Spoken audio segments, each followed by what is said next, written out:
Good day, good night, shalom, balance, paradise, all welcome back. CFR news in the lab. And it's an interesting time we're in at the moment. It's a very cold time in the UK currently, and potentially going to get colder. Some interesting times. We've got a special guest with me, Jeffrey Wilson from it's the Conspiracy Farm, isn't it? It is the conspiracy farm. That's it. For some reason, I had a brain blank then. I was thinking, is it conspiracy? What? Welcome to the broadcast show, Jeffrey. How are we doing today, sir? I'm doing good, man. I appreciate the invite. It's long overdue, sir. Long overdue. I have been meaning to reach out to get you onto the broadcast to enlighten some of the siblings and listeners to your journey and your story and a little bit into the JW world kind of thing. For sure. Definitely. So before we start, as I've been doing with what's going on, the current zombie apocalypse, like trustfully, you haven't been too affected by this, but like paint a vivid picture if you can, sir. How has 2020 been treating you? 2020 has absolutely taken no prisoners, man, and I know I'm not the only one. Um, it's as somebody who's kind of had my toe in this world of conspiracy and kind of what we're dealing with. You never realize how bad it could get until it kind of actually happens, and we're in the midst of, I mean, one of the most crazy times in human history. I know there's been a lot of crazy stuff going on, but I'm no different than anybody else, man. One of my jobs just closed down, just trying to get through everything and Mm, excuse me, seeing everything, is closing down here again in the US. I'm kind of out here in the rural areas in Missouri, so it's less affecting me, but the county that I'm in just, did the mask mandate, and it's, just I'm literally trying to just stay sane in absolutely insane times. mm. Very eloquently put, I think. Yeah, it's I it's mean, it's yeah. it's challenging to say the least. Just trying to navigate, maybe just doing some grocery shopping, for instance. I mean, luckily I have. Without being accosted by a Well, professional Karen, of course, if you happen to not have your face diaper on. that is the point I was just about to make. I mean, I haven't, I luckily haven't been subjected to such horrors, but I've been hearing of recent, associates and friends saying, yeah, I've been to a place, to a well-known superstore, and not the staff, it was people swearing at me, how come you haven't got a fucking mask on, blah, blah, blah, blah. And it's like, whoa, like, are you serious? Like, yeah, I was shocked. I didn't do anything. I just came into the place and Yeah. Well, part of, well, some of the delicious irony in some of the interactions I've had is and this isn't fat shaming by any stretch. I'm just saying this was the nature of the beast. A really, large woman, one of the last people, she was morbidly obese, coming up telling me I need to have my mask on for health reasons. mm, And I'm like, you apparently should never, ever in your life ever say anything to anyone ever about doing things for health reasons, because that's clearly not a priority for you. So it's just, some of the just irony and the hypocrisy. You got Dr. Fauci over here in one breath saying you don't need a mask, and then you gotta have a mask. I mean, it's obviously there's more, I think, to all of this, mhm. but it's just frustrating, man. It's just frustrating. Definitely, definitely. I mean, do you think, based upon your research and what you've experienced, do you think there is actually some form of virus that is out there? I do, and it's excuse me, I don't have corona, I promise. There is. I mean, I personally think there's multiple strains. It's affecting everyone so differently. I know the age demographic and comorbidities play a role and stuff like that too, but it just, to me, it seems like there's just more than just the one coronavirus going around. Mm, Um, and there's just so much to this, but when you extrapolate it, the mask, in my opinion, are just the beginning of this kind of almost China style, mm, technocracy. The technocracy down the road, but the masks are just the beginning. You can't come in the store unless you have a mask on. You can't do this unless you have a mask on. The government may not make it mandatory and physical, like, hey, you have to have this, we're going to come do this, Mm. but you're not going to be able to operate in society later on down the line without your vaccine. You know, you got over here in the States, you got Ticketmaster, and they've kind of pulled back on it, but that's going to be the new thing. You can't go to school, you can't ride public transportation, you can't do this unless you have proof of a vaccine.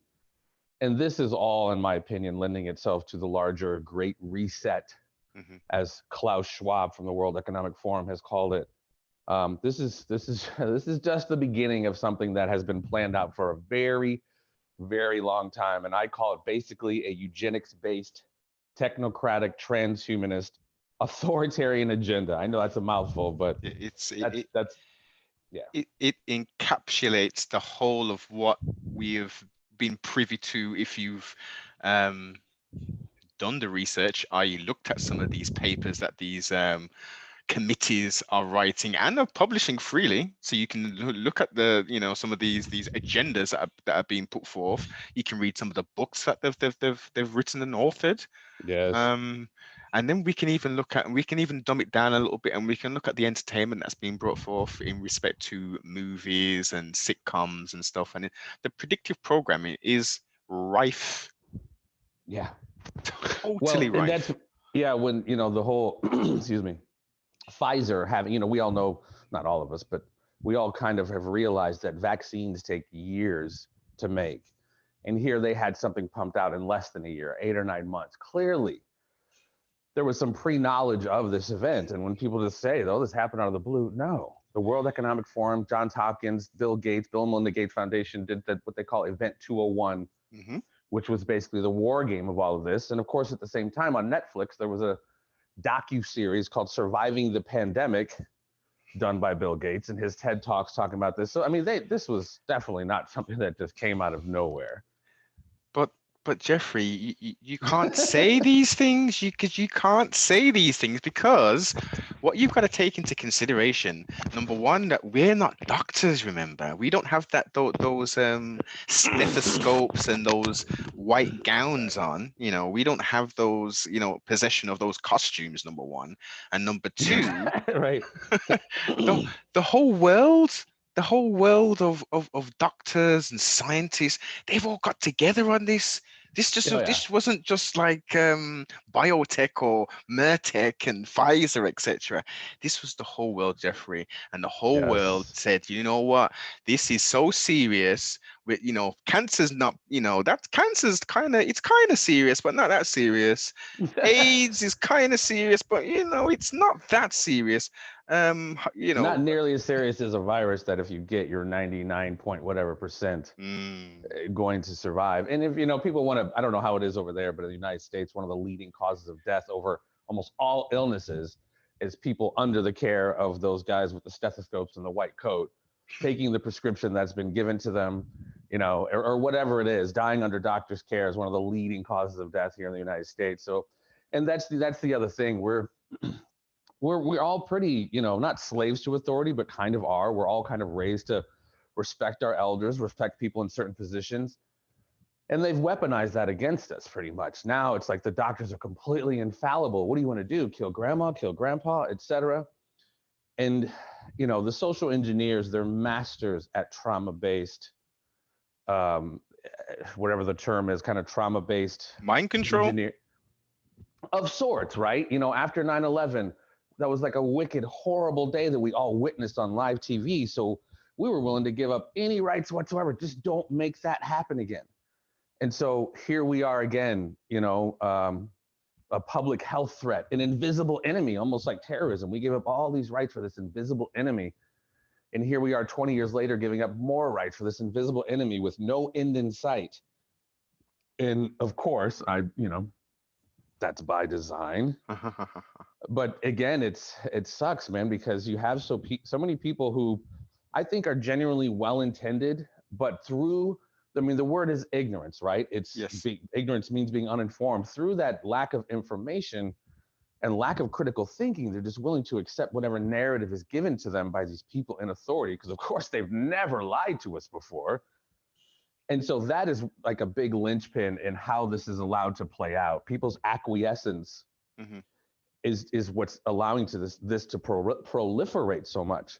And the numbers, we hear how the numbers are cooked, and the number of people who die actually from COVID is a rather small number as opposed to the comorbidities, but still, people just ignore the 99 point whatever percent survival rate. They're just, and then again, it's like now this vaccine, which is I think 90% effective. Why do I need to take a vaccine for 90% effectiveness for a virus that's 99% survivable?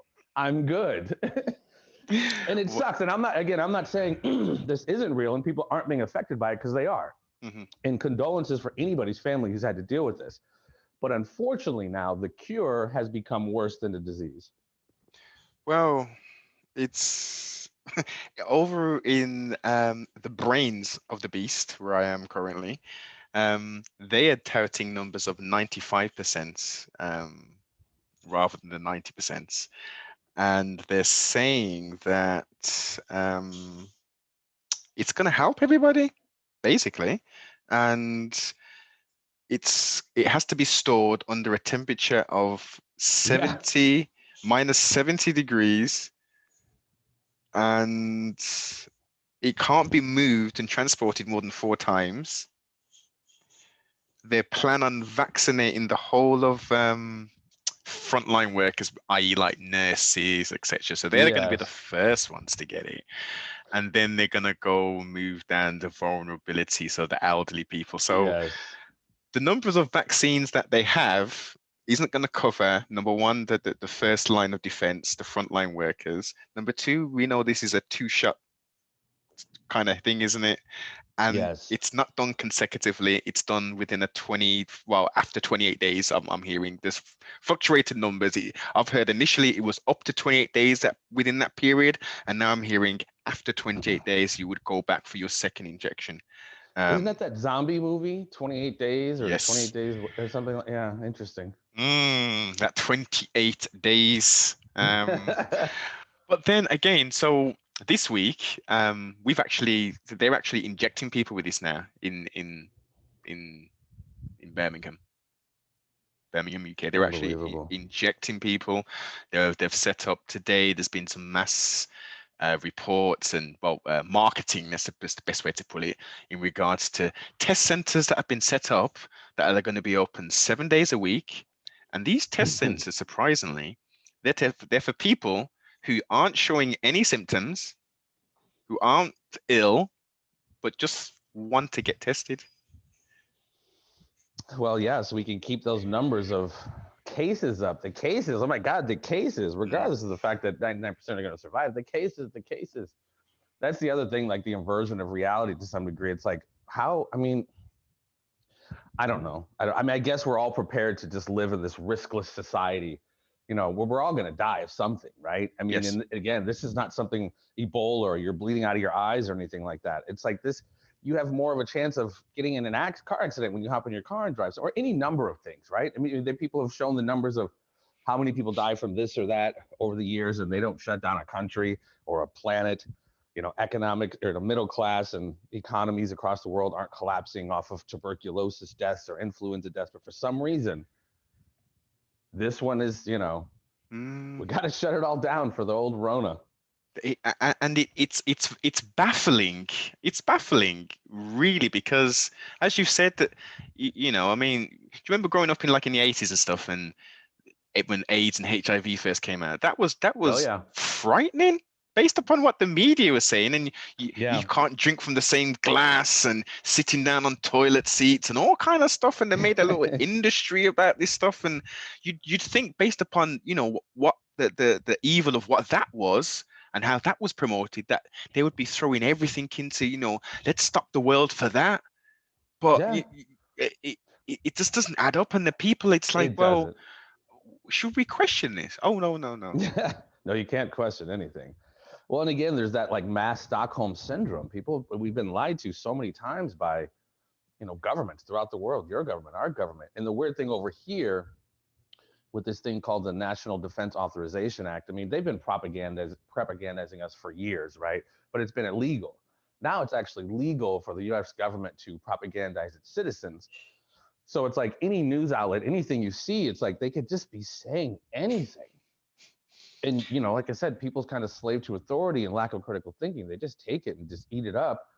And almost like you were alluding to, if you question it, my God, Mm. how dare you question, you know, anything? And like I said, none of this adds up, and none of this adds up. And a good friend of mine, Sam Tripoli, posted something on Twitter not too long ago, and it was like, this is all part of the design of the psyop, if you will, where you'd have no idea what the fuck is going on.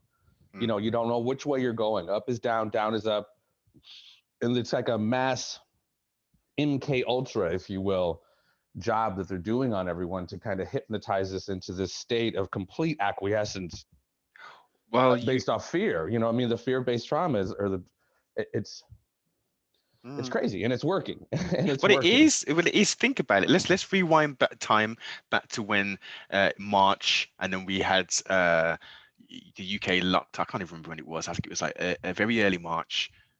Every day there was a sort of a press conference from the Prime Minister. Yeah. Everyone was rushing home because they wanted to know what was going on. How is this going to affect my life? As we know, that little box that most people sit in front of, it has a flicker rate, and that Oh flicker yeah. rate puts people into a trance, right? This Yeah. is this isn't make believe. This isn't, this is proven fact. Yes. So for the people who aren't necessarily utilizing left and right brain and utilizing critical thoughts, they're just in a trance totally. They're dribbling out their mouth. They're like, okay, we've got to social distance. Hey, love, we've got to sleep in separate beds today because this Corona thing, and I better put a mask on. That's what they're saying. It's Yeah. the constant fear porn that they've been pumping out. They've been pumping it out.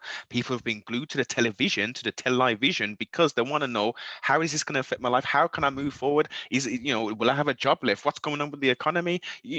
People are watching to find out how they can then maneuver. So with all of that going on, they could have slipped in some additional little bits of flicker rate to do, to Mm-hmm. make people a little bit more malleable. Yeah. I mean, it's all of that, and this combination of all of these things, whether it's proper overt propaganda, flicker rates, the mind fucking that's going on, and it's absolutely through the roof, and it's all combining to make this, like, again, it's here in the state, and it's a little bit of everywhere. I think I was at the grocery store. They got arrows where you can walk and don't, stand here and don't walk here. I mean, it's almost like this Pavlovian, like, dog training. And it's I don't know if you know who Edward Bernays Oh, was. yes. Yeah, he was, like, the founder of modern day PR and marketing and all that other stuff. I mean, he was able to utilize just basic human instincts to effectively market people, the wanting to belong, the wanting to be cool, wanting to be in a group, and all that. That's, I want to be like Mike. If I buy some Jordans, I'll be able to jump like Mike. And they've now utilized that, just the basic human instincts, now with our digital footprint. I'm sure you've probably seen that movie Social Dilemma on Netflix. If you haven't, it's worth checking out. I mean, I got some certain issues with it, but at the end of the day, through the social engineering, just understanding who we are intrinsically, psychologically, et cetera, mixed with our digital footprint, they know exactly who we are now, better than almost how we know ourselves. They know we're going to go watch whatever at 6:30 every night, or buy this food, or all of it. So they know exactly who we are. So they can so Yeah. effectively Mhm. market to us and mind fuck us. Mm. It's beyond belief, And without so getting too many, deep into. well, I'm so sorry. many people have willingly given up. I mean, think about when Facebook first started and the social medias first started. People were putting it up, and they'll still do it. They've got their all their photographs, their parents, their children, their whole house, the inside of their Yes. house, what they're eating. There's like a daily, like, Yes. transcript of, I've just woke up, I've got on the bus, and Yeah. it's absolute. It's their whole life. And then they go on Yes. holiday, and then they get home, and then the house has been burgled. Well, and it's one of those. Yeah. No, you're exactly right. I remember back in the day where if you and I were talking and you heard somebody, like, listening to us, you're like, "Oh, excuse me, can I help you?" Mm. You know what I mean? This is me and my friend having a conversation. Go fuck yourself. Now we just got diarrhea of the mouth and the fingertips. We're just saying everything. Like you said, here I am. I'm at this restaurant. I'm about to go to the Bahamas tomorrow. I mean, it's the complete inversion of what we used to have as far as this kind of, like, some sense of privacy that we would give ourselves. Now we're just like you said, we just have to tell everybody everything we're doing. And whether we realize it or not, that's creating a digital footprint that, as this technocracy grows and we move into this next phase of, I don't even want to call it humanity even more, because they're trying to remove that with this whole transhumanist agenda. It's a brave new world, man. Aldous Huxley said it in the 60s. And he said in a video I often post, we're going to get to a point where we're going to demand our enslavement. We're going to fight for our enslavement. And when you start taking these things away, my phone or whatever, we will fight to have those back. And that's, again, that's a slow roll that makes that happen, man. Almost, I mean, I'm sorry to be jumping around, but like Yuri Bezmenov, with the ideological subversion of what's been happening in this country, the first process, which is demoralization, takes like 10 to 15 years. And that's the thing with us, man, as human beings, we live in this like ADD world, day to day, moment to moment. You know, we watch 30 minutes of whatever news show and we think we're informed, when in fact, these engineers of society, they're planning generations ahead. Yeah. You know what I mean? And that's, people don't get that. And I know they've demonized the term conspiracy theorists or whatever, but this is a fucking long chess game, not even checkers. It's not Chutes and Ladders like, or Candyland or whatever the fuck people are playing. This is a long, well thought out, engineered chess game that is, you know, at this point, like I said, trying to get rid of human beings and humanity and bring in this whole great reset, fourth industrial revolution, which is, we're not even gonna, I mean, honestly, like, look at the last year, our country, our world is almost unrecognizable. Yeah. Think about what's going to happen in like 3 to 5 more years. It's, I mean, as some people, I'm sorry to bounce around still, but Elon Musk was on Joe Rogan talking about his Neuralink, and they were selling it like it's so dope. Man, if you got Alzheimer's, you're going to have your memories back. And if you're a paraplegic, you'll be able to walk again. So they sell it like it's so dope and so efficient, when it's a slippery slope into something that we won't even fucking recognize ourselves here pretty soon. And we'll all just, you'll have some resistance, as we're seeing already, but overall, like I said, since they've been planning this forever, and it's almost that boiling frog metaphor, or Aldous Huxley, I mean, we're just going to love it. We're going to eat it up. We're going to demand it. Well, they're doing it already. The people are demanding. I mean, I try and listen to. I don't watch the box as much. I tend to listen to like the talk radios locally and nationally. So I like to listen to the pulse of what the actual people, or who are allowed to be on the radio. Let's put it that way. And obviously, generally, it's, from what I'm hearing, they're allowing 60% of the populace to come on and say, yeah, I want it yesterday. I will actually pay money for this vaccination. I just want to get back on with my life. Yeah, yeah. And then the other percentage, the 40, they're coming on and they are stating the most commonsensical things you could ever think of. And it's like, yeah, you raised some good points. Yes, it has taken a year for this super vaccination to come out, and they've said that they know about the long-term effects of what this vaccination can do. But how on earth could you do that within a year? Do they have some kind of special technology that we're not privy to? Like, you know. Well, no. And again, that goes back to one of my original points. Like, they knew this was coming. Pfizer had that shit ready. Moderna had that shit. I mean, because come on, man. This new revolutionary RNA vaccine, never been seen before. Yeah, we pumped it out in fucking 6-8 months. I mean, would you buy a car that they did a rush job on? Would you jump out of a fucking plane with a parachute that somebody packed it in a hurry? I mean, it's just like, why would you trust shooting something in your fucking arm? I mean, look at even the influenza, the flu vaccine. That's hugely ineffective. Oh yeah. I mean, but it's like, now, again, that fear-based trauma, people are almost just like, just walking, yes, putting their arm up, yes, do it, like you said, so I can just get back to my fucking life. When, you know, Bill Gates, I saw a video the other day, he's like, I don't even know if this shit's gonna work. I don't even know if it's gonna be effective. And then you got Cuomo in New York, like, no, we're not going back to normal, even if you do get the vaccines. And Fauci, like, yeah, even if you get the vaccines, people are still gonna have to wear masks. You're still gonna have to socially distance, et cetera, et cetera. So it's just like, this is just phase one, man. And I don't, doing the show, I get hit up with stuff a lot, you know what I mean? And you gotta definitely have your thinking cap on, because this whole, you know, they're putting nano shit in the vaccines and they're gonna hijack your brain. I mean, it's 2020, and I mean, not even that. It's anything's fucking possible. that Lieber guy who got arrested in Harvard working with the Chinese, that was his thing, like vaccines and nanotechnology. So I don't know, man. I really don't know. Between like Elon Musk, Neuralink, and all this other stuff, anything is freaking possible. And to kind of discount it out of hand because that goes against not yours, but people's normalcy bias or confirmation bias is just dangerous. Because I was talking to a friend last night, man. People don't get how wicked, how truly wicked some of these motherfuckers are, man. And it's a beautiful thing almost. It's a testament to their humanity of like, wow, I could never see that happening. Well, that's a beautiful thing because your mind doesn't work that way.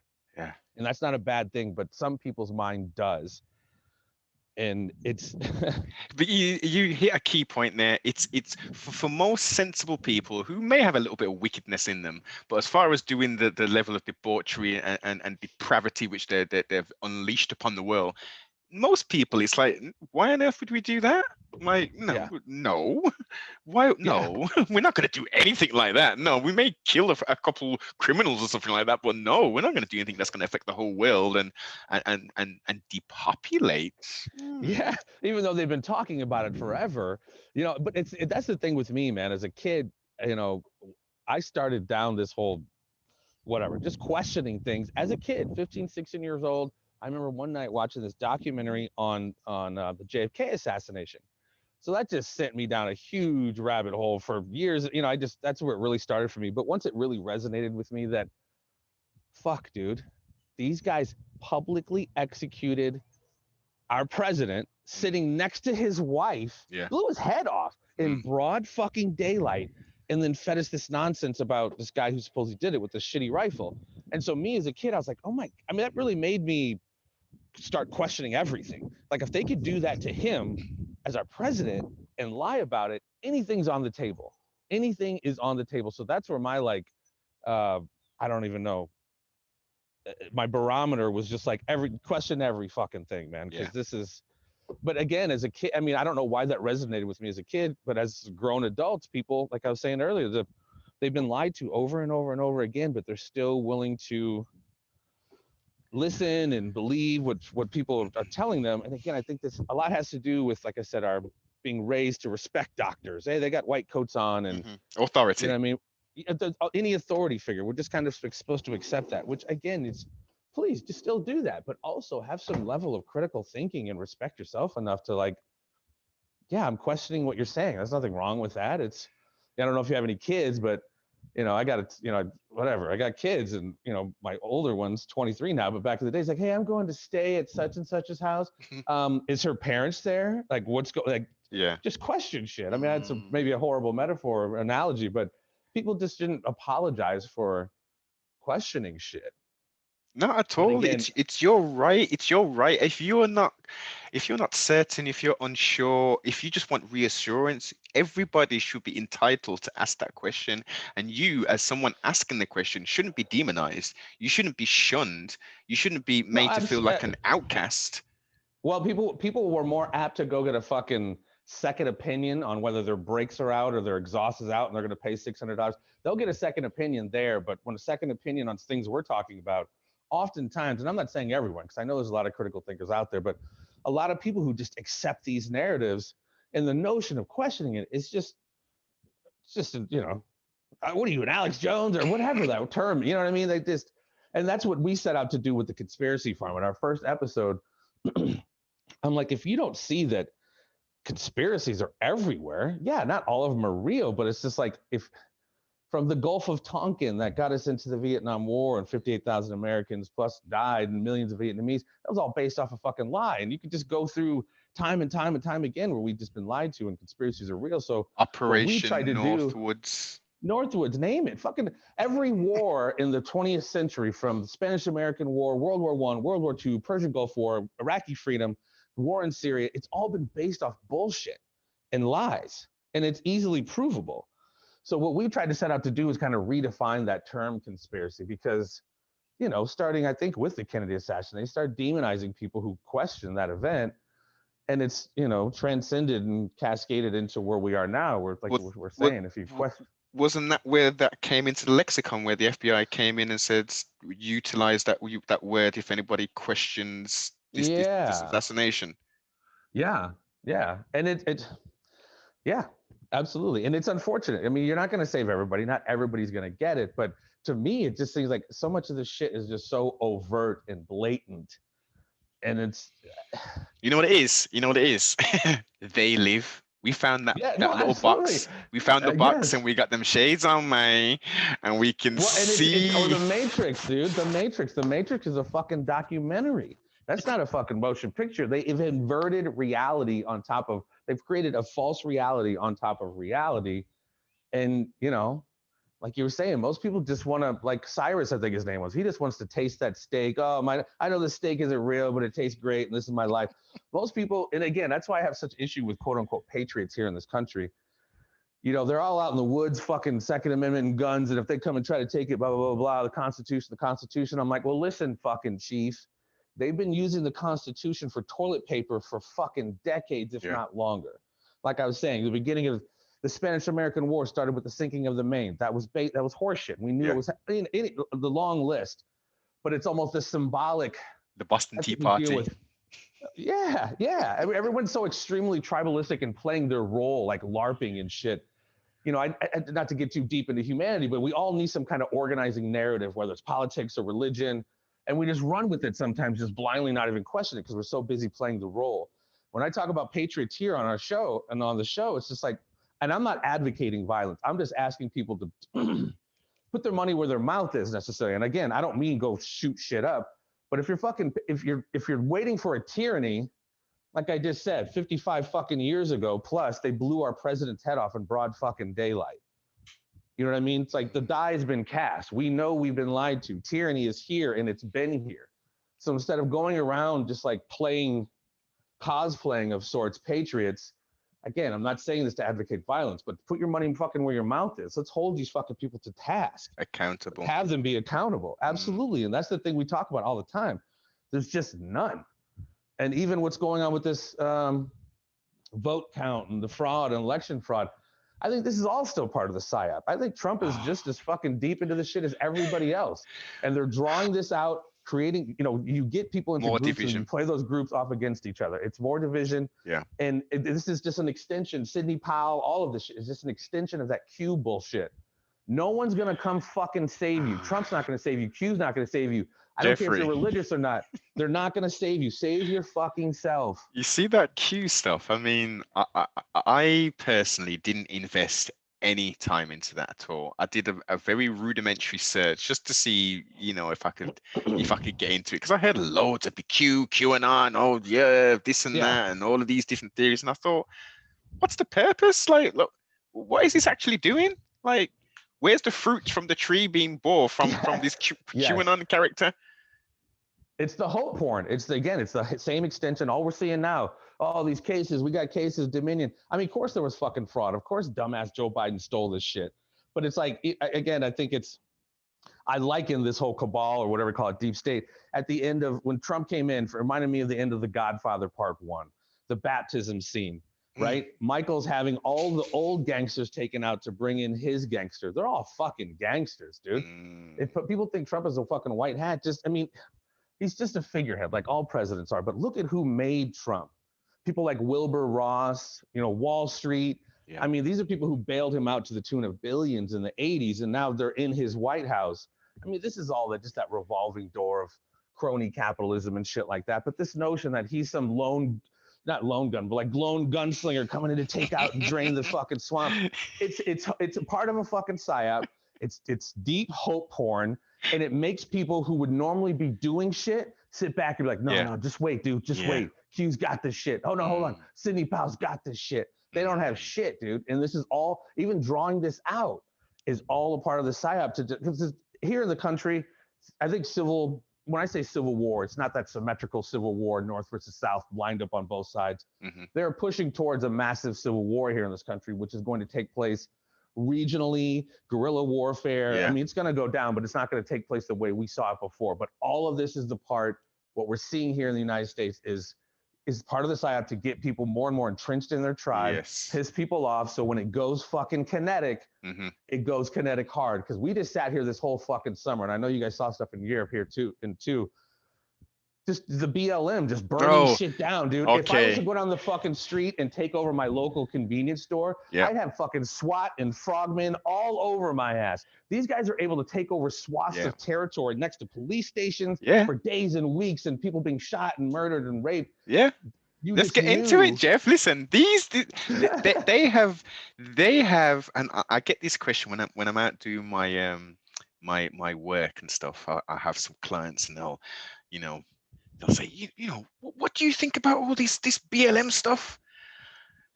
And I'm thinking, oh, where do I go with this? Do I give them a standard answer? No, it's Um, actually, I mean, it's really kind of a simple one. And that's what the fuck I've been saying. Because it's like people get so, again, part of the psyop, whether Black Lives Matter or not has absolutely nothing to do with the organization yes, known as Black Lives Matter. exactly. Nothing whatsoever. Yes. And again, I told my brother, I tell family members, they're just pimping your emotions Yeah. about the woe of being a person of color. Man, fucking slavery, we have it so rough. And we could get into like shit that's fucked up. But at the end of the day, they're utilizing that to make it seem like that's the be all end all. Mm. Now somehow they give a shit. No, no. It's just, again, trying to play these groups off against each other for a larger conflict. I mean, we've seen the fucking payrolls, man. We know who's funding this. And if anybody has George any clue about George Soros. Soros, among many others, and this is just a replay of fucking history, whether it's the Bolshevik revolutions or Mao or fucking Cambodia, whether it's race or anything else, they will utilize and weaponize people's sense of disenfranchisement, whether it's legit or not, and be able to use them and play them off fucking like chess pieces. And race is an absolutely perfect one Oh, to of use. course, especially And over it's there in the wilderness of North America, where it's so entrenched in regards to race and the discussion around race. I mean, yes. currently, I mean, I'm still like it blows my mind, totally blows my mind that we're in 2020, and we've allegedly advanced so far and so fast technologically and everything else, but yet there's still a 13th Amendment that says black folk, so-called black folk, are going to be free until they commit a crime. And if they commit a crime, they're now back into slavery. How on earth is that still a thing in 2020, Jeffrey? I have no idea, man. It's we're all fucking, none of these lives matter. I hate to go back to the JFK thing. He was part of this aristocratic fucking family, youngest president ever, white as the fucking snow, president of the United States, and publicly executed in front of his wife, head blown smooth the fuck off. Mhm. None of our lives matter to these people. None of them, especially like the eugenicists. That's what I'm saying. It's not like just black people's businesses are fucking, or, small businesses are being imploded. The whole middle class in this country is being imploded. Suicides through the fucking roof. Yes, Kids visits to the ER from child abuse, domestic violence. It's exactly. through the fucking roof. They're fucking all of us. And But Jeffrey, again, that's that's been gone their up. whole thing. I'm sorry. Just to interject in regards to the domestic violence, since the latest lockdown in here in the UK, it's gone up 300% just in my local area. And that's the UK. I mean, I'm not minimizing, and that's just the UK. That's happening all over the fucking planet, dude. Again, they know who we are. And again, we're social creatures. You take that away, we get anxiety, we get fucking depressed. It compromises our immune system. They know exactly what the fuck they're doing. And again, we just keep falling for it because again, it's a human nature kind of thing of the divide and conquer, divide everybody up into groups and then play those groups off against each Mhm. other. It's a And that's game. just the extreme tribalist shit we have over here. It's everywhere, actually. Fuck. I mean, Rwanda, for fuck's sake. Oh It was a gosh. killing machine for 3 months. Black people killing black people, Hutus and Tutsis. It had nothing to do with fucking race. It was more ethnic and tribal. But they Mhm. created a killing machine with machetes where almost 1 million people were killed in less than 3 months. I mean, again, this was all fomented. Exactly. Who was in the ear of somebody saying, "Well, why don't you go over there and take that land?" Like they're two different. Well, and again, just the same thing as any genocide. And I say this on the show all the time. And I saw this going up to 2016 because I saw how visceral the division was. It's not about fucking partial birth abortion or same-sex marriage. It's not about ideological differences anymore. The divisions are fucking deep. Mhm. Families stopped talking. Marriages ended in 2016. So I saw the writing on the wall. And being a history guy, I was alive during Rwanda, and I've seen Srebrenica and the different Yeah. Darfur. Mm. Genocides do not happen overnight. These things are engineered over the course of years. And I Yes. would hear the language, and we hear it now. Trump supporters, they're not even fucking human. Or Yeah. libtards, they're not even human. When you start using the language of seeing your foe as no longer a human being, Hmm. that's kind of where you get Rwanda, where dude's fucking neighbor, you hack up your fucking neighbor Yeah. a day before. Yesterday you were barbecuing or whatever, he was your next door neighbor, and the next day you fucking hack him up with a machete. Mm. But these underlying tribal, ethnic, racial things, they just stew and stew and stew, and that's what we're looking at, a fucking powder keg. Yeah. And the recipes are all there, man. We're just waiting for that spark, which could And be anything.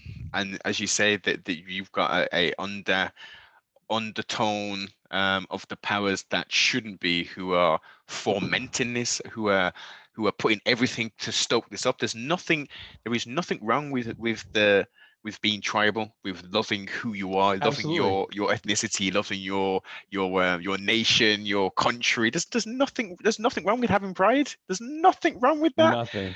But what happens is, as you say, it becomes weaponized to the point where, as you say, you've got this hate group called BLM. You might as well just call it for what it is. It's most of these things that are out, they're all hate groups. The alphabet, let's just call them broadly the alphabet gangs. They're all Yeah, hate yeah. groups. They're all pushing a specific agenda. Going back to the BLM specifically, that's for people who have a very narrow spectrum. Black Lives Matter. Oh, so that means that's relating to police brutality and stuff around black people. And oh, okay. But then when you go onto the website, it's got no mention of the black male, of having a nuclear family, protecting Mm, the black male and getting them out of prison or anything like that. It's all yeah. about women, lesbianism business, and or Yes. everything apart from the nuclear black family, which is Well, the and yeah. source of creating, a bit more balance, so we don't have wild children running around doing all kind of madness. They've got Well, structure and that's what we're foundation. talking about, man. After post Civil War, early 1900s, and I'm not super dialed in on the stats, but at the end of the Civil War and moving into in the early 1900s, poverty was almost at its all-time low. Creating generational wealth in the black community was almost at its all-time high. I mean, you've heard of Mm, Black Wall Street and this and that, but you start moving into the 60s and some of these policies of welfare, and yeah. like you said, which is hugely a part of it. Yeah, sweetheart, pump as many babies out you want. We'll give you all the fucking money you want, but dad can't be in the fucking house. Hmm. And that's exactly what started so much of this shit. Then you bring in fucking drugs. Yeah. Then you commercialize the prison industry. I mean, I was of the age of fucking gangster rap. I bobbed my head like nobody else. Oh yeah. But that shit was weaponized, dude. Yeah. There's no fucking accident that even though Mos Def is dope, Tribe Called Quest is dope, Hmm. there's not an accident they were pushing fucking Tupac and Snoop. And again, I love these motherfuckers, but at the end of the day, that narrative was created a culture of death that we're still fucking suffering through today. And that's Still. not an accident. That is Mm. not a fucking accident. It isn't. It isn't. And luckily, I would imagine yourself and myself had a strong enough mind to know that, yeah, this was dope music and we know all the lyrics and we would jam it and we would bob our head, but we're not going to try and emulate what they're doing on wax or on CD.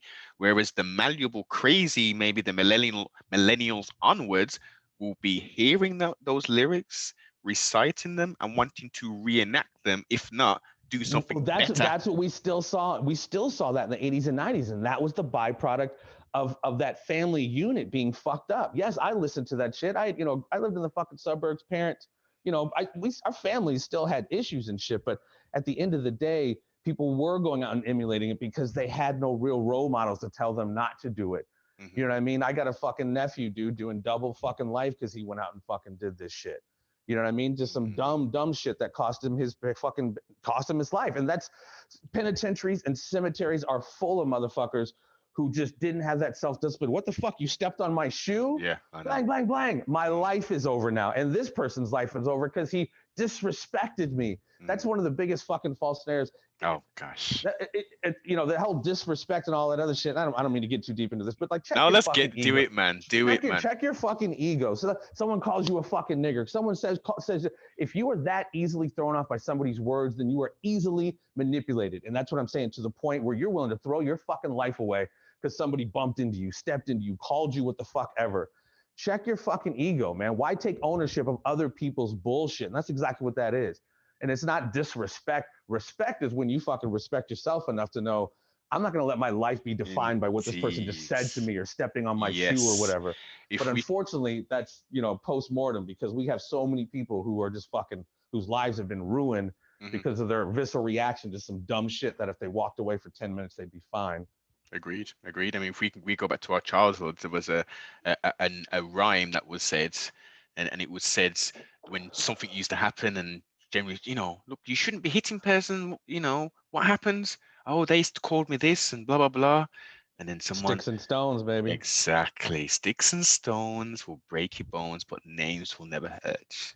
So And that's, yeah, as a that's such a child, larger, yeah, yeah, but yeah, yeah. as a child, you're like, you know what? Yeah, that does make sense, and yeah, of course, but you're not really absorbing it. Like someone said that to you. You got your friends, you got your peers. Look, he just called you a dickhead or Again, something. this goes back to the fucking Bernays, our sense of wanting to belong. Like you just said, if you're around your friends and such called you a punk, yeah, whatever. I'm a punk, cool. Oh man, you gonna let them punk you out like that? And the peer Mm, pressure to stand up to supposed disrespect. Again, you wind up taking ownership of other people's shit, stoking you. Oh man, you gonna let him call you a bitch? Look, I know I'm not a bitch, dude. I don't give a fuck what he says I to me, dude. know Are you kidding me? exactly. Why do This I is give a it. fuck? Y- That is, but people, it's reality turned upside down. It's somehow being a man and being a real fucking king is reacting to every external fucking stimuli there is Stimuli, that yes. that that that supposedly challenges your manhood or challenge your downness or you're keeping it real. And I mean, again, and I'm not saying hip hop. I love fucking hip hop, dude, but it has a certain sect that has created a culture of fucking death, man. Mm. I The remember, death culture, there, there was 100%. yeah, no, a movie called The Show back in the 90s, man. It was like a Oh backstage kind yes. of thing Hmm. and there was Slick Rick, dude. He's like, this was in the fucking mid 90s. He's like, man, we've seen it. I know we're not having it. We're done with it. He's like, but what's next? I'm paraphrasing, but he's just like, yeah, we get it, man. Everyone in the 90s, man, we're the gangster rap is the CNN of the streets. And you're still, you can't have the up without the down. You can't have the poor without the rich. I know we still have social economic problems, Hmm. but fuck, man, so many of these cats who've made so much money Yes. off this industry, and there should be more shit going on. And people say it's the fucking white man or whatever the fuck. Fuck that shit, dude. Since 2013, for the first time in the history of the fucking black community, they had basically disposable purchasing net income of $1 trillion. Mm, mm, 1 fucking trillion. That builds schools, yeah. grocery stores, fucking newspapers, radio things. So again, we need to take responsibility as people of color, black folks, whatever you want to call it, of creating generational wealth, community wealth. The politicians will take you fucking seriously if you're not so willing to burn down your shit and you're investing in your communities. Because You know what I the mean? because the And plan a plan has been put in place, as we've highlighted, to remove fathers from the home and to break down that nuclei. We don't have communities. They don't have neighborhoods. They're called hoods now, aren't they? Because there's no yeah, neighborhoods. It's just hood. and Yeah. that's all. I mean, again, and it's never frowned upon in other communities: Chinatown, Koreatown, Ukrainian Village, Greek Mm, Town. You have certain communities that invest in the communities and create yes. generational wealth. Black folks don't do that. And I'm not saying I'm not. I don't mean to generalize, but in certain these hoods and communities, inner city communities, I mean, it's just all fucked up. And I mean, like I said, dad's out of the house, but they got money to get the fucking nails done. They got a doper iPhone than I do. Or I mean, it's just like this misallocation. They're Yeah. willing to stomp motherfuckers out for Jordans, Oh but yeah. it's like, but such and such can't graduate from high school, Mm. or he does graduate from high school, but he's illiterate and can't fucking read. You know what I mean? It's just like the priorities are so fucked up, Priorities. and that comes with just I think poverty and being poor. Period. But as black folks specifically talk about it, again, $1 trillion does a lot of fucking good in communities across the country. Again, look at fucking Black Wall Street, man.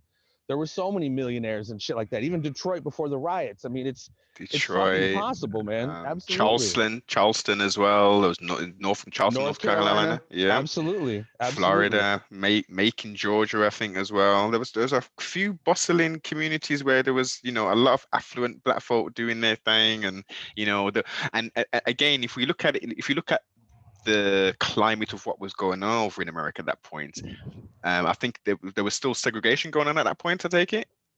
What year? That Wall Street, that was early 1900s.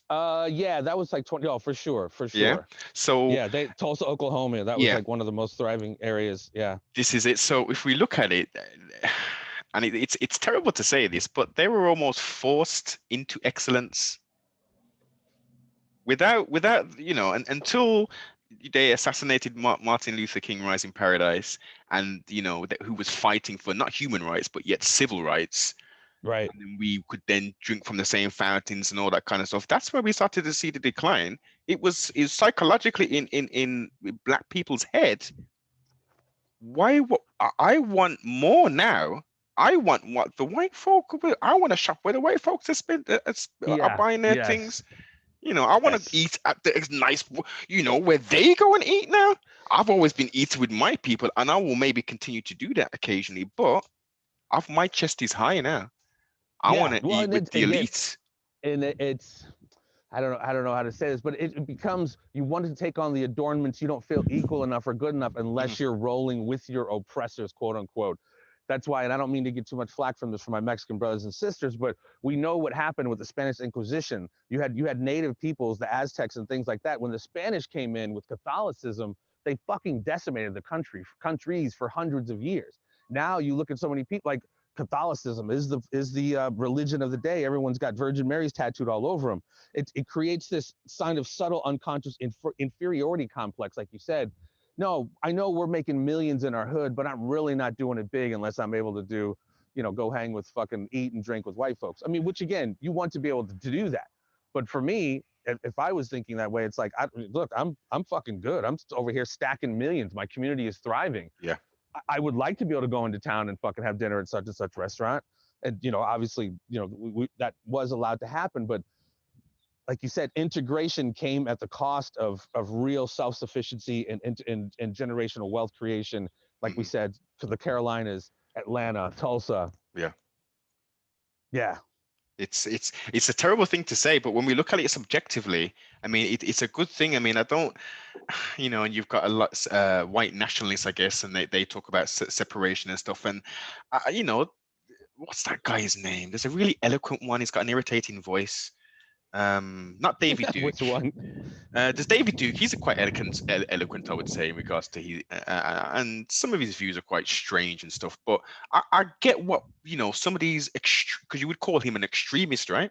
For Extreme, sure. Yeah. right? Former Klan guy. Yeah. This is it. Yeah, he wanted to run. Didn't he want to run for governor or something like that? I think he even maybe tried to run for president here over the last 20 years Mm, once or twice. I don't this know. is it. So I don't like, follow. I know who he is, but I don't. He's not yeah. necessarily my cup of tea. So, but I feel you. Exactly. So, you've got, and listen, everybody is entitled to do that. If we're not talking about harming people and, all that kind of stuff, look, if you want to live in a little separate community, by all means, do it. I've got Without no, a doubt. I've got no Yeah. problem. Yeah. And honestly, and I've always heard and I've always thought, I respect you more if you come out and be like, nah, dude, I don't fuck around. Whatever it is, whether you're, some of the black supremacists, kind of the guys who dress up like Power Rangers, the Hebrew or whatever, they just like scourge fucking white people. And there's white Yeah. people who's like, I mean, it's like you said, as long as I don't give a fuck what you think. I don't, there are people who think professional wrestling is still real. There are people who think Oh the my fucking earth God. is flat. You know what I mean? I Hey, don't give a Jeffrey, fuck what that you think, broke dude. my heart when I found out wrestling wasn't real, man, when I was young. I would argue with my mother, my two sisters. Look what happened. Look, he really punched him there. And it That's wasn't real blood. until, It was real yeah, blood, but yeah. it was real blood, with their little razors to keep. I mean, Yeah, yeah. I fell hook, line, and sinker for it. I fell for it, and that Well, was when one you're of, 10, when you're fucking 10, I get it. But you have people, grown ass motherfuckers. And again, that's what if you're so thrown, not you, but if people are so thrown off by what other people think or feel or say, then you're so easily manipulated. I don't give a shit what just don't touch me. Don't hurt anybody. You mhm, can take your flat earth and go wherever with it. I don't give a shit. You can even have seminars, pack of thousands of people make money. I don't give a shit. But if you start, using that ideology to, almost like, ancient, not ancient, but Christianity, just spreading the world. What, you don't believe? We're gonna kill you. Or you yeah, better believe we're gonna kill you, or the Inquisition, or whatever. Anything where Inquisition, they force the shit on you. I don't. That's mm. not cool. That's not cool. But that's Or the Salem variety. witch hunts. Yeah, yeah, yeah.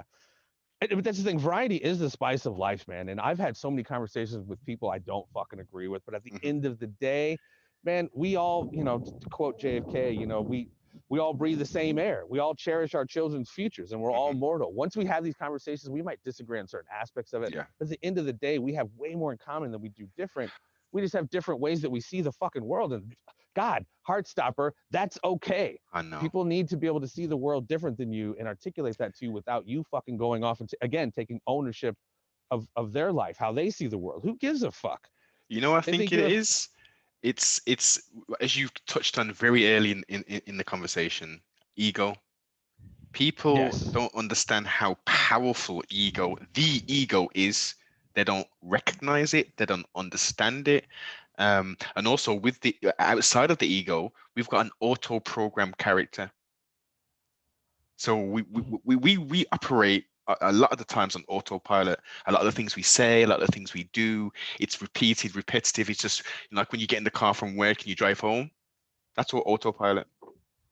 Yeah. Oh, fuck yeah. And that almost goes back to that kind of when you sit in front of the TV and you get kind of flicker rated into this kind of theta zombie mode where you're super suggestible. You're half awake, you're half asleep. You're just in this kind of zombie hypnotic state. But yeah, I mean, I think that's a huge, I mean, I'm not an expert, I'm not a doctor, but it's people so, again, like you said earlier, there's nothing wrong with taking pride in your ethnicity, pride in your race, et cetera, but that is your life situation. That's not your life. In my opinion, our life is, we're spiritual beings having this human experience. And in this particular case, your human experience is XYZ, guy from Birmingham, et cetera, et cetera. And we can obviously learn from that. But again, people are so extremely tribal and they so define themselves by external situations. In my humble opinion, I think so much of that shit has to do with a basic fear of death.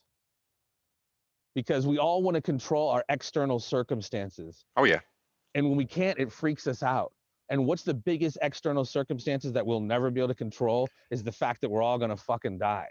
So I think on an unconscious level, I think that's a lot of what we do, man. A lot of us trying to control external shit or being so visceral reactive to external shit is a huge underlying fear of not being able to control the fact that we're going to die someday. I know that might be a leap for some people, but that's just my opinion. Well, look, it's something which you don't necessarily think of too much, depending on what state of mind, mentally, emotionally you're in. But it's something we all know. We have a start date and we have an end date. Depending on your spiritual beliefs or whatever you believe in. In my opinion, the Most High has created has a book. You have a book of life. You have an end date and a start date. That dash in between is you. That's you having the experience. It's having the ups, it's having the lows, it's having, it's going through it. When that end date happens, now again, depending on your school of thought or your verbiage, currently we live in a third dimension. Looking at if a fifth or fourth dimensional object entered our realm, that would be an anomaly, wouldn't it? It'd be something we wouldn't necessarily be able to articulate. It's something strange. What's that? Let's say a 12th dimension object entered our realm. Again, we probably wouldn't even be able to see that. So again, within this vessel that we're in, this vehicle, we have a soul and we have a spirit, again, depending on how you look at it. That's energy. That is an energy source. Energy cannot dissipate.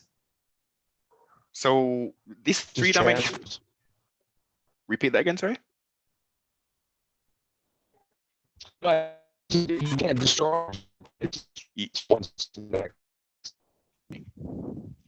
Well, and like you were alluding to, hopefully you can hear me. Yes. About energy. That's kind of, the perception, our limited modes of perception, almost like the light spectrum. We can only see so many aspects of the spectrum of light, but we do know X-ray, gamma rays, infrared is out there. We just can't see them. And when you start alluding to multiple dimensions, there's shit going on around us right now. But through our levels of perception, we just can't see it. Agreed.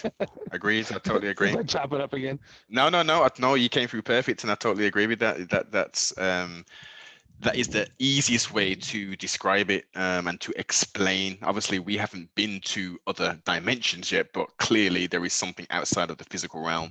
Physical items are vibrating at a slow vibrationary pattern or frequency. Hence, we can see them. We speed that up. Everything is vibrating. The molecules. Yes. Well, Yeah. again, through modes of perception, nothing is solid, right? We Hmm. think this table's solid, but these molecules, these atoms are moving constantly, and it's just like our modes of perception that make us think that things are solid. So, I mean, like, again, there's so much more going on outside of our level of perception. That's why I find that stuff really, really fascinating.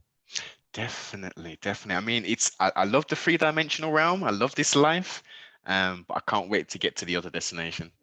Well, you need to have on my boy Matt LaCroix, man. I'm a huge fan of his work, a recent book called The Stage of Time. Ancient civilizations, ancient technology, the fact basically that civilizations have come and gone multiple times over hundreds of thousands of years. And there's been this huge concerted effort, if you will, to keep the true nature of who we are a secret. So we can just be these, basically, like you're saying, like just 3D based, there's nothing going on outside the world around us, but they were hip to so much more back in the day, and access to so much more technology, et cetera. And yeah, it's really, really fascinating stuff. And it just helps me understand that, this is the war of the direction of humanity goes back eons and eons, going back to ancient times. But Hmm. there is a reason why they keep us so quote unquote stupid and keeping up with the Kardashians and willing to trample other human beings for Black Friday sales and keep us vibrating on this low level, Yes, frequency of just base this base chakra level. level. Yeah. Yes, there's a reason for that. They don't want us to know how dope we are, which is why I think, in no disrespect to anybody who's really, I mean, that's why we get so many of these simple stories about the origin of man. And, again, I no disrespect, but the whole, like, we were born sinners, the original sin condemned man forever. And the only way to get out of that is to believe Jesus is the man. And I enjoy Jesus. I like Jesus. I think Jesus was an actual person. I think Jesus was well in tune and tapped into this ancient understanding of who we really are, which is why they had to kill him. That's my humble opinion, if he even existed. But yeah, it's Well, if we look at the root words, as I love to do, look at the root word of religion comes from religio, Latin, bind, restrain, hold back, cut off. mm, So based upon that description, the modern term in English, it fits it to a letter. The, yeah, the book, if people was just to go to the original source, forget these so-called imams, these prophets, or what elders. Sorry, not prophets. They're calling themselves elders, yeah, priests, bishop. Forget that. When two or more are gathered in my name, that is church. So there is not a physical building. You read the right, book, you interpret it, you take the principles out, because there's lots of good principles in it. Take the fables, yeah, and all that kind yeah, of stuff out. Take that out and look at the Levitical law, look at marriage law, look at how to treat your neighbor and your brother and all that. There's stuff that if we all as humanity and as mankind, um, lived or tried to live by just some basic rules, I think we could all survive a lot more coherently, even with the different ethnicities, even though we've got different tribes and different locations, stuff like just basic common decency and morality. I think you yes. can get out of that. Yeah, And without a doubt. I describe myself as a golden rule person as well. And despite whatever differences we have, I mean, look at it throughout the world. We have so much more in common than we do different. And if we just looked at it from that standpoint of just, do unto others, it sounds almost corny, but that's literally like the silver bullet, if you will. I mean, it's just, you just treat people how you want to be treated, and we wouldn't. And that's the thing, not to get back into it, but because of our tribalism, because of our differences, we use that to justify not being able to adhere to that very, very simple rule. I can't hang out with you, dude, because you don't accept Jesus as your personal mm, savior. You don't believe XYZ. It's like, really? Can't we talk about how great our kids are doing in school and how, we want the best for them, and, just the basic shit, really? It's whatever. It sucks because it's such extraneous external nonsense. yeah, It makes us forget, just, like we're saying, we're just the, all floating around on this fucking rock, man. and we just happen to manifest in these certain avatars, but that doesn't change the fact that we're all infinite conscious awareness, a part of something way bigger than we are. You clearly read and watch a lot of David Icke, right? I've been a fan of Ike for a while. Yeah, we actually interviewed him not too long ago, last year, maybe a year and a half ago. That was a score. Yeah. Excellent. You tick one off the bucket list, man. You've got the great Mr. Ike, or Icky as the Americans call Yeah, him. no, when he came on, man, it was something had happened. I mean, he's people who are paying attention have his work has been vindicated a long time. So I'm like, when he comes on, I'm like, thank you, sir. I know you probably I pulled you off the track, doing your victory laps. Like, I appreciate you taking the time because he's, except for the whole shape. I mean, I don't go with the shape shifting reptilian. Reptilians. That's cool. That's a cool little thing. I love it. I love it. It is. And again, anything is fucking possible. But my certain considerations suggest that I don't know. Anyway, he's with the nature of reality and the power structure of globalism, et cetera. I mean, he's been fucking spot on with all that shit. So that's why I was really stoked to talk to him. You eat the meat and spit out the bones. Something like that. Well, definitely. I mean, it's like with Mr. Jones. Alex? Alex. He's a lovely, entertaining character. A lot of his information is correct, but a lot of it is just folly. Well, no, not a lot of it. Some of it is just pure folly and entertainment, and Well, whatever it's called, like conspiratainment, if you will. And that's a new one. I ain't heard that before. Well, yeah, I mean, it's just, the whole old term, a spoonful of sugar helps the medicine go down. There's something about kind of being entertaining while also sending you information about fucking fire and brimstone, how bad shit is. That's an art to be able to do that. Yeah. My boy Sam Tripoli, stand-up comic, he's host the Tinfoil Hat podcast. He's great at it. He'll add a little bit of humor in the fact that this is a transhumanist, a eugenics agenda, because it can't always be. Oh, I think I'm breaking up again. No, you're coming through. Oh, okay. It can't just always be, because that's kind of our show. I mean, we go hard and we have great guests on, and we really don't fuck about. So it's I've tried to bring some levity to it here and there, but at the end of the day, they're really pretty serious. Exactly. It is hard. I mean, Sam's his own character, and that he's good at interjecting penis jokes into stuff, and was it big booty Houston strippers and all these kind of stuff. It can be a bit cringeworthy at times, but that's Sam for you. We all have our idiosyncrasies, we all have our personalities, and love them or hate them, that's who we are as people.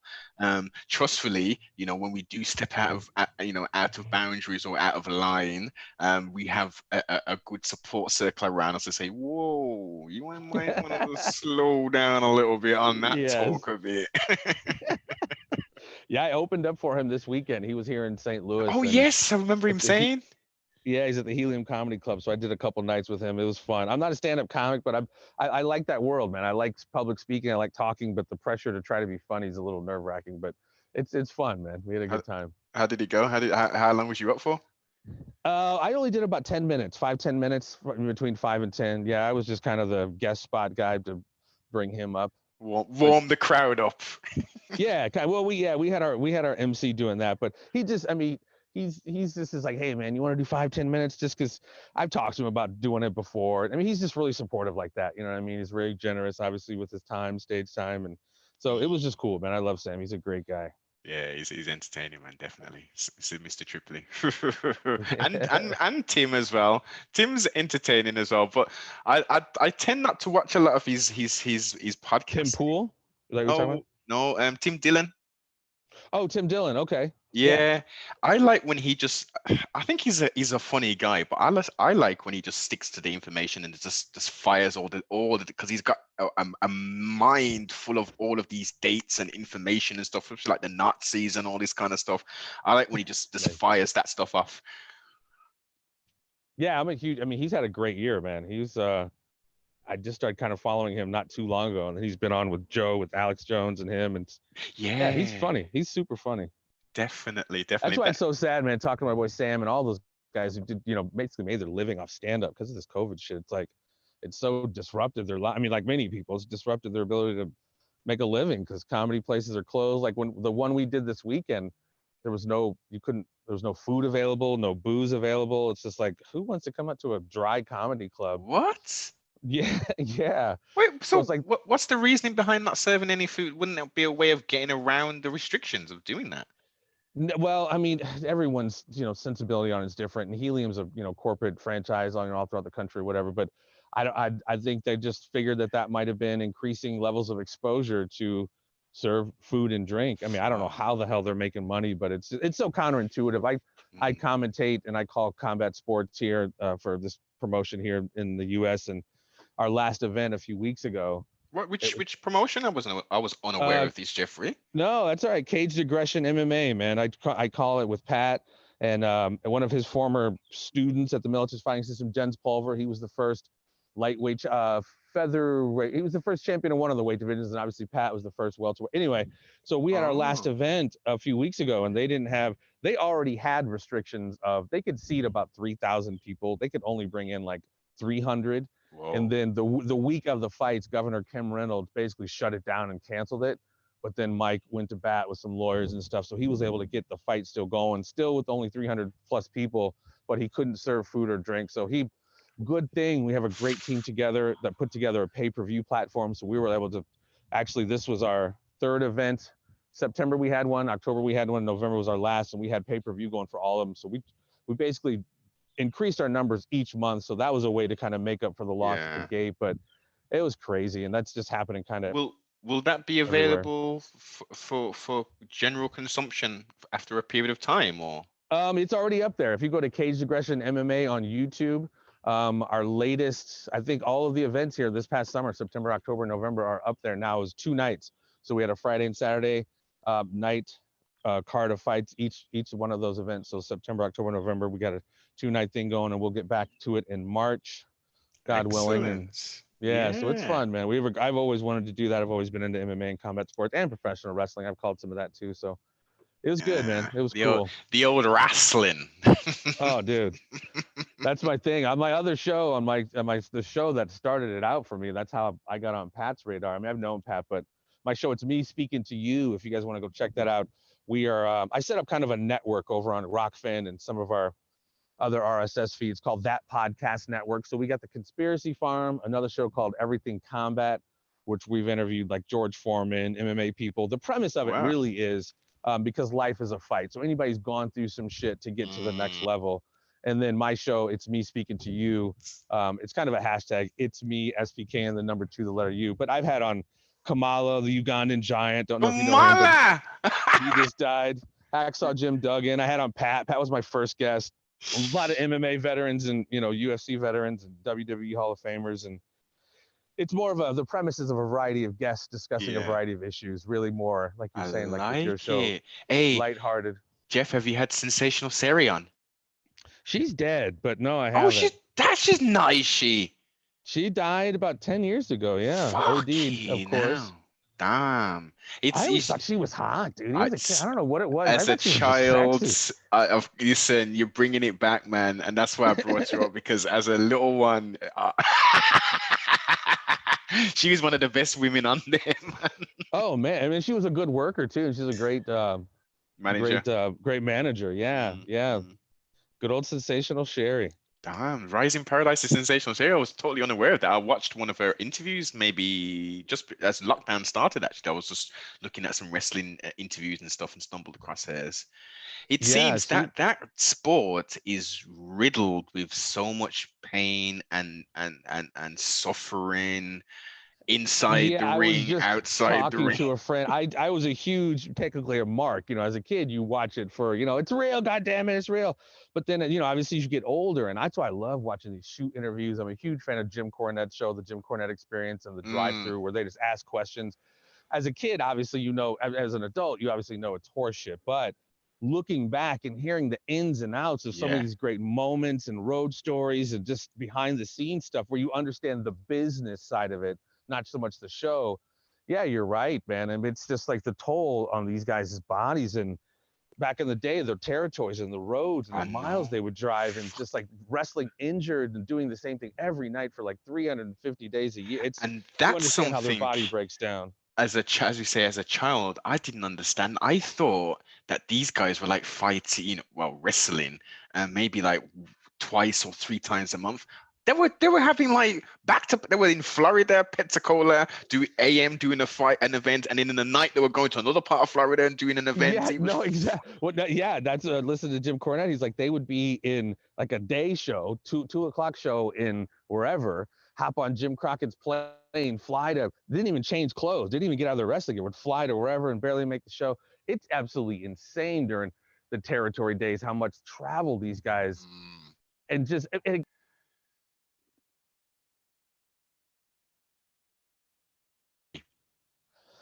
yeah, so those guys would get off work at like, they'd get done with the matches like 10, 11 o'clock, and they'd literally go get like a case of beer and then drive to wherever, 400 or 500 miles, 300 miles, whatever it is. It was always different. But before the interstate days, they'd hit the highway, man, just driving down the road, smoking weed and sitting under some of the younger guys coming up. They would be able to sit under the learning tree riding with like a, Harley Race, Dick Murray, whatever, just some of the veterans where you just don't have that anymore. Obviously, the businesses that we knew is dead, but just hearing the stories, man, the territory days, and again, a lot of the behind the scenes politics and just, shit that went down that you just had no freaking clue of. I just find it so very fascinating. And it's almost, again, a metaphor for kind of reality in life. We see certain things one way at a certain point in time in our life, but as we get older or whatever, as we get more information, we just see that very same thing in a completely different light. It doesn't take away the shine from it, but it just gives you that insight that's like, wow. Yeah, I mean, I've still got my Hulk Hogan action doll. I got my what have I got? I got Jimmy Valentine. I've got one of the Rockers, Marty Greg the Rocker. Greg yes, Valentine. Yes, Greg Valentine. I got all my cards. Remember the superstar cards? I still got all of them. Oh my gosh, bro, you're going back. Holy shit. Wow. Digging in the crates, man. I got them. I've got literally the ones I used to, I don't know what the hell I used to do with them, to be fair. And I had another one another box with, and I never used to touch them, so they're like in pristine condition kind of thing. I was like a little nerd back then, man. Oh God, dude, I only had two of them. I had Hulk Hogan and I had Andre the Giant. And the fucking wars those two would have under my watch, dude. I remember I got told of my sister's red fingernail polish and busted Andre open. His face is all red. I remember even a cigarette burn in Hulk Hogan's side. I mean, I just used to go ham with that shit. Those are such the great old days, man. I honestly, I love watching those shoot interviews and some old school stuff, because it's like, especially now, you just want that slice of yesteryear. It's like when it was no worries. Yeah, tell me about it. The good old days, man. The good old days. Yeah. The most you had to worry about is having a good pair of trainers to go to school with. And now is it? Yeah, is my chain gonna fall off my dirt bike again? You know what I mean? It's just like, but it's cool, man. Like being able to commentate, and St. Louis. I mean, I don't know how far you go back with wrestling, but the National Wrestling Alliance was, where Ric Flair. Yeah, so they were headquartered out of St. Louis, which is where I live now. And I was just able to meet, guys like Larry Matisic, who was the announcer for Wrestling at the Chase, which is an iconic show for wrestling. So I was able to meet and interview him, and just, have that, that privilege and that pleasure of being able to pick some of these guys' brains from something I was so into as a kid. The Fink he's not with us anymore, is he? Howard Finkel just passed away a couple of months ago. Okay. Yeah, Pat Patterson just died. Well, and that's the cool thing. I'm sorry, I've lost my train of thought. But one of my favorites as a kid was Manny Fernandez, the Raging Bull. Maybe not a lot of people know who he is, but he was in Jim Crockett Promotions. But he came here to St. Louis. You know how these guys still wrestle, still or make appearances. So he came and hang out. We hung out, and I'm like, dude, after the matches, we had a fucking few beers. I'm like, damn, dude, I'm sitting there having fucking beers with Manny Fernandez. I was marking out like a champ. It was awesome. I can imagine it. I tell you what, who was the last name you just mentioned? Manny Fernandez? No, just before that. Wrestler? No, Patterson. Oh yeah, Pat Patterson. He just. About all the controversy, and being in the UK, I didn't see any of this. Nothing about the steroids. Number one, I didn't see a lick of that over here. But the flipping homosexual stuff, man. What on earth? Yeah, I just again, I listen to Jim Cornette like all too often, and so he just did a show talking about his passing. So you had your ring boy scandal back in the day with this Yes. guy, Mel Phillips, I think his name Yes, was, Mel maybe. Phillips, that crazy bug-eye looking dude. Yeah, yeah. And Terry Garvin, who apparently had, I see, and I don't know. I'm a cynical fucker in my mind. If one of them's doing it, they're all doing it. But supposedly, according to Jim Cornette, Pat kind of just got caught up in it because he was the only other gay guy. So I don't know of any actual allegations against Pat in specific. I have no idea. And I would hate to just lump him in just because, Oh yes, yes. But But at the but again, for me, I know, just thinking about it, going back to my childhood and stuff. I just, I, I mean, back then they were, we'd call that kind of stuff fairy. That you were a fairy boy or something like that, right? yeah. So like, I couldn't put two and two together. I was like, what? They're wrestling in tights and stuff, and then Yeah. some of them are like forcing other people to do things to them. Like, what? Yeah. Well, honestly, again, as you get older and you start hearing some of these backstories, like professional wrestlers are fucking freaks, dude. Yeah. Whether he's gay or not. Like, there's a story about fucking Harley Race, man. After the match, it's case of beer, flying down a fucking highway. He's been in multiple car accidents, boat accident. His wife was killed in a car accident that he was in. He's driving down the fucking street, pounding beers, smashing a midget. He's fucking a midget while he's driving. What? Yes, dude. He's fucking, and a cop pulled him over. And guys like Tony Atlas. I don't know if you know Tony Atlas. Yes. Big fucking mustache, Yes. Mr. USA. He likes when people walk on him. He likes when chicks walk on his face, like barefoot, like just walk on his fucking face. I mean, that's what also I find so fascinating about that world. You have basically grown men, maybe a little bit of what's they called, arrested development to some degree. They're making shit tons of money. They're fucking freaks. They're superstars, some of them. And I know a lot of wrestlers who are super even keeled, so I'm not trying to generalize all professional wrestlers, but on a whole, those fuckers were just wild. That's why they all died so goddamn early, because they were just doing everything. Yes. But Michael Hayes said one time, he's like, what is it? It's better to have a good time because a bad time is a waste of time. And, he was a member of the Freebirds, and 2 of the 3 of those Freebirds are dead. So it's like, yeah. But it's just a fascinating world. And again, like going back to kind of the sexual proclivities, you would hear crazy shit. You hear some of these student interviews, you hear crazy shit about some of the shit these guys did. And you're like, wait a minute, I thought his gimmick was the preacher or whatever. Yeah, No. just get turned up. But that's, again, the beautiful of like having your mind fucked. Like, man, reality's just not what I thought it was. And granted, and I want to write a book one day. It's called It's All Wrestling, because you can almost extrapolate so much life shit, reality shit from professional wrestling. 100%. Of how, so much is a work. Like, everyone thinks it's real, or, whether you're 10, like, oh my God, he's beating the shit out of him. And you just get older and you find out how much of the work is in play. And you see that just throughout a lot of aspects of our life. Like, I've just had a flashback. When they used to throw them into the turnbuckle and then jump on top of them and then look at the crowd and then start pounding on them, and they used to count 1, 2. which is weird, because when I was a kid and I thought it was real still, you can't be on the ropes longer than 5 seconds. So I'm like, without getting disqualified. So how do you get to 10 without getting disqualified? I'd be like, what the fuck, ref, do your job. It's all fun and games, man. It's all fun and games, and it's made us the people who we are today, man. All these experiences, all that stimuli, all that. Oh yeah. Fun and games, yes. So, Jeffrey, have you had fun tonight? I've had a great time, man. I appreciate the conversation, man. This is a little bit of, I got crazy shit going on in my world like everyone else, and it's good to have a little bit of levity here with the chat with you, my friend. Definitely.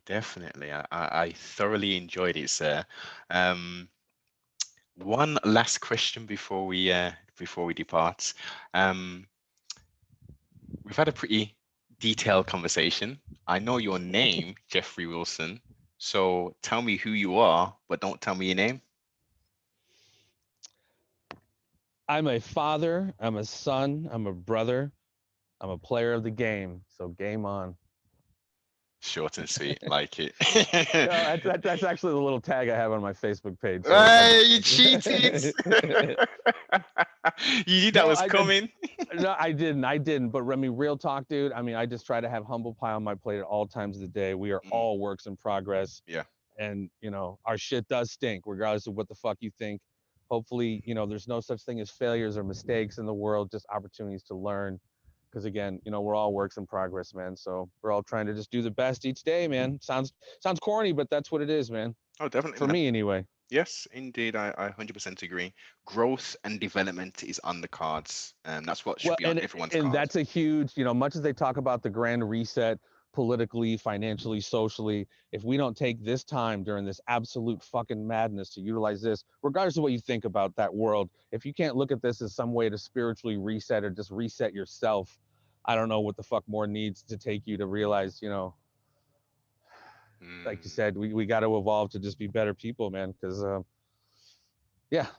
There's not much time. Isn't rewinding. Time is going forward. It's not at all. This hopefully is helping to remind us of that. Most definitely. And I know everyone heard that last statement, but trustfully, they was listening, and not only listening, but they're going to try and apply some of that within their own life. It starts with us, man. The world we see together is just Yes. simply the byproduct of what we've allowed to accept, what we do. They say be the change we want to see in the world. I mean, that's it. The only reason, yeah, it starts with us, man. It starts with us. Like I was saying earlier, there's nobody coming to save you. So save yourself. The man in the mirror, from the immortal words of the king of pop, Michael Jackson. That's where it starts, baby. Definitely. Hey, Jeffrey, what's the best place for people to get hold of you? Throw out all your social medias and stuff. On Twitter, I am at I'm Jeffrey Wilson, Jeffery. We are on Rockfin at That Podcast Network. You can just punch that in, and that's our RSS feed now. Most of that was just our Conspiracy Farm page, but we've added more shows. Like I said, I'm creating a network, and we're going to be adding other shows to our network. So That Podcast Network on Rockfin, on YouTube, SoundCloud, iTunes, Stitcher, all the good stuff. So yeah, we kind of switch it up a little bit because, again, for me, man, doing the whole fire and brimstone all the time can get a little exhausting. I love doing the Conspiracy Farm, but I also like having kind of conversations like this where it can go anywhere, high, low, dark, light. Yes, we got that over there too. Totally. And I'll make sure I put all links down below. If you're not already subscribed to CFR News Network or CFR Sports, do so. And if you haven't already checked out Jeffrey, go on to the YouTube, go on to Rockfin, go into the social medias. He is available and does converse. Like, Absolutely. subscribe, comment, and most definitely share.